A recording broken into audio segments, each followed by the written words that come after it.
تبلیغی جماعت اتنی کامیاب کیوں ہے؟ اتنی کامیاب، حالانکہ ایک پیسہ بھی نہیں ملتا، کھانا چائے نسوار پان گٹکا سب اپنے خرچے پہ. جب آپ ایک سال جنگلوں میں پیدل لگا کے آؤ گے تو کوئی ایئرپورٹ پہ پھول لے کے کھڑا ہوا نہیں ہوتا ہے بھائی. نہ دفتر میں کوئی انکریمنٹ لگ جاتا ہے، نہ گورنمنٹ کی طرف سے کہ ماشاء اللہ چونکہ ان کے کوئی سرٹیفکیٹ بھی نہیں ملتا. آپ بتاؤ میں سال لگا کر آئے ہوں، وہ اگلا کیا ثبوت ہے؟ کہ ثبوت تو کچھ بھی نہیں ہے. مدنی مسجد فون بھی کرو گے شاید وہ بھی کہہ لیں ہم تو جانتے ہی نہیں اس بندے کو ہے کون. کچھ بھی نہیں مل رہا ہوتا، پھر بھی اتنی کامیاب کیوں ہے؟ پھیلتا ہے، جو کام پھیل رہا ہے. وجہ کیا ہے؟ کہ جب یہ دعوت دینے کے لیے جاتے ہیں تو اپنے آپ کو چھوٹا بنا کے، یہ نہیں کہ ہم تیرے کو سکھانے آئے ہیں، تجھے کچھ پتا وتا ہے نہیں بھائی، ہم سیکھنے آئے ہیں، آؤ مسجد میں بیٹھ کے مذاکرہ ہو، ہم بھی سیکھیں گے آپ بھی سیکھیں گے، ہم نے تو خود کلمہ پڑھا ہے تو ہم سیکھنے والے. تو یہ جو سیکھتے اور بھائی اور عزت اور کوئی یار کیا کیا باتیں آتی ہیں دماغ میں کھوپڑی میں. ابھی میں ایک واقعہ سنایا نا، جس نے مجھے سنایا تو بس میں آنکھوں سے ضبط نہیں کر پا رہا تھا. حضرت مولانا طاری جمیل صاحب کا واقعہ ہے. ایک شخص آیا مجھ سے ملنے کے لیے، خواجہ سرا ہے. میں تو پہلی دفعہ زندگی میں کوئی خواجہ سرا مجھ سے ملا. میں سمجھا کہ پراپر آدمی، اتنی بڑی اس کی داڑھی اور رنگ ماشاءاللہ بڑی مردانہ وجہ. لیکن جب بات چیت کا انداز ہوتا ہے تھوڑا سا، وہ ایٹیٹیوڈ سے اندازہ ہو گیا کہ یہ مکمل مرد نہیں ہے. تو اس نے مجھے خود بتا دیا میں خواجہ سرا ہوں. میں نے کہا بھائی ہم سے ملنے کے لیے کیسے آیا آپ، اتنی بڑی داڑھی آپ کی. اس نے اپنا جو واقعہ سنایا نا، میں 3 دفعہ وہ واقعہ سناتے ہوئے رویا ہوں. اور جب وہ سنا رہا تھا اس وقت میرے آنکھوں سے آنسو نکل رہے تھے. اس نے یہ ابھی بھی میرا بیان سنتا ہے. اس نے واقعہ سنایا کہ میں جب پیدا ہوا تھا نا تو میں خواجہ سرا تھا. گھر میں ایسا بچہ پیدا ہو جائے والدین کی طرف سے عزت نہیں ملتی. جب 10-12 سال کا ہوا تو نہ بھائی مجھے عزت دے رہا ہے اور نہ میرا والد مجھے عزت دے رہا ہے.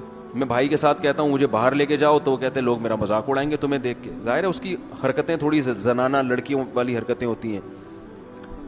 اور والد بھی کہیں محفلوں میں نہیں لے کے جا رہے، ایک مذاق اڑایا جاتا ہے. کہنے ایک دفعہ میں کہیں گزر رہا تھا تو یہ جو ہوتے ہیں نا خواجہ سراؤں کی پوری ایک جماعت تھی، انہوں نے مجھے پہچان لیا، دیکھا اتنا اچھا. اس وقت نہ اس کی داڑھی اور یعنی اس میں خواتین والی ہی علامتیں تھیں زیادہ. تو انہوں نے مجھے کہہ رہے اتنی عزت دی، کھانا کھلایا اور اپنے گرو کے پاس لے کر گئے. اور گرو نے کہا کہ تم ہمارے ایجنٹ بن جاؤ، ہم تمہیں پھر ڈانس ماس کروائیں گے، آدھے تمہارے آدھے ہمارے، جو بھی اس کا سیٹ. کہہ رہے مجھے پہلی دفعہ کہیں عزت ملی. تو لیکن میرے ابا کو پتہ چل گیا تو ابا نے لا کے طبیعت سے کوٹ دیا، ٹھیک ہے نا، کہ دوبارہ ان میں نہیں بیٹھنا. ٹھیک ہے ہم نے توبہ کر لی بھائی، یہ برے لوگ ہیں، ڈانس ماس اچھی چیز نہیں ہے، ٹھیک ہے. تو اب کیا ہوا، کہتے ہیں کہ پھر جو ہے نا کچھ دنوں میں کہیں کسی سے جھگڑا میرا ہوا کسی بات پہ، تو اس نے انتقام لینے کے لیے شکایت لگا دی ابا کو کہ یہ دوبارہ ان کے پاس گیا. حالانکہ وہ جھوٹی شکایت تھی. اب ابا کو لگا کہ یہ صحیح کہہ رہا ہے جس نے شکایت لگائی ہے، کیونکہ شبہ تو تھا نا ابا کو دوبارہ جائے گا. ابا نے پھر مارا. تو کہہ رہے ہیں میں بول رہا ہوں کہ میں نے یہ کام نہیں کیا، میں نہیں جا رہا ان کے پاس، میں نہ ناچ گانا سیکھ رہا ہوں، کچھ بھی نہیں. لیکن ابا نے اس کی باتوں میں آ کے انکوائری نہیں کی ہوگی پوری، وہ سمجھے ہوں گے کہ بھئی ایسا ہی ہے. تو ابا نے پھر کٹائی لگائی. تو اس کے دل میں منفی جذبات پیدا ہو گئے اور یہ گھر سے بھاگ گیا کہ بھئی مجھے ویسے تو عزت نہ یہاں مل رہی ہے اور میں اب ذلت برداشت بھی کر رہا ہوں تو بھی. کہہ رہے میں وہاں چلا گیا. تو جب میں وہاں گیا ہوں نا خواجہ سراؤں کے ہاں، تو وہی گرو اور ڈانس، اور پھر اس نے مشہور کچھ ایکٹروں کے نام بتائے جن کے ساتھ ہم ڈانس کرتے تھے. اور پیسے آنا شروع ہو گئے، آدھے گرو کی جیب میں آدھے ہماری، اور ہٹو بچوں. لیکن ظاہر ہے یہ کوئی عزت دار راستہ تو نہیں ہے نا. کہہ رہے ہیں کہیں سے تبلیغی جماعت میں حضرت مولانا طاری جمیل صاحب آ گئے. انہوں نے اجازت مانگی، ہمارے گرو کو پیغام بھیجا بھائی مجھے ایک دفعہ یہاں آ کے دعوت دینے دو. اس نے اجازت دے دی، آ جاؤ بھائی. بیان کیا، ان کو سمجھایا بھائی یہ زندگی نہیں ہے، اللہ کی سیروزے کے لیے بہرحال ترغیب دی. کہہ رہے ہیں میں تیار ہو گیا، باقی لوگ تیار نہیں ہوئے، میں تیار ہو گیا. کہہ رہے میں نے گرو سے اجازت لی. اس نے کہا جاؤ لگا لو سیروزہ. تو کہتا ہے کہ جب میں حضرت کے گھر پہ گیا ہوں نا تو حضرت پہلے سے دروازہ کھول کے ایسے انہوں نے دونوں بازو پھیلائے ہوئے تھے استقبال کے لیے, پہلے سے کھڑے ہوئے تھے علماء کے ساتھ. کہتے اتنے مشہور آدمی, اتنی بڑی سیلیبریٹی, اور اتنے بڑے بڑے علماء, ان کی پگڑیاں, ان کے اتنا خوبصورت لباس, جو خود عزت دار لوگ ہیں, کہہ رہے ایسے جو ہے نا میرے استقبال کے لیے دونوں بازو پھیلا کر کھڑے ہوئے, اور ایسے مجھے بیٹا بنا کے نا اپنے سینے سے لگایا کہ تو میرا بیٹا ہے. کہہ رہے خدا کی قسم مجھے زندگی میں پہلی مرتبہ کسی سے پہلی مرتبہ ایسی عزت ملی مجھے کسی سے, اور اس عزت دینے میں مولانا کا کوئی مفاد,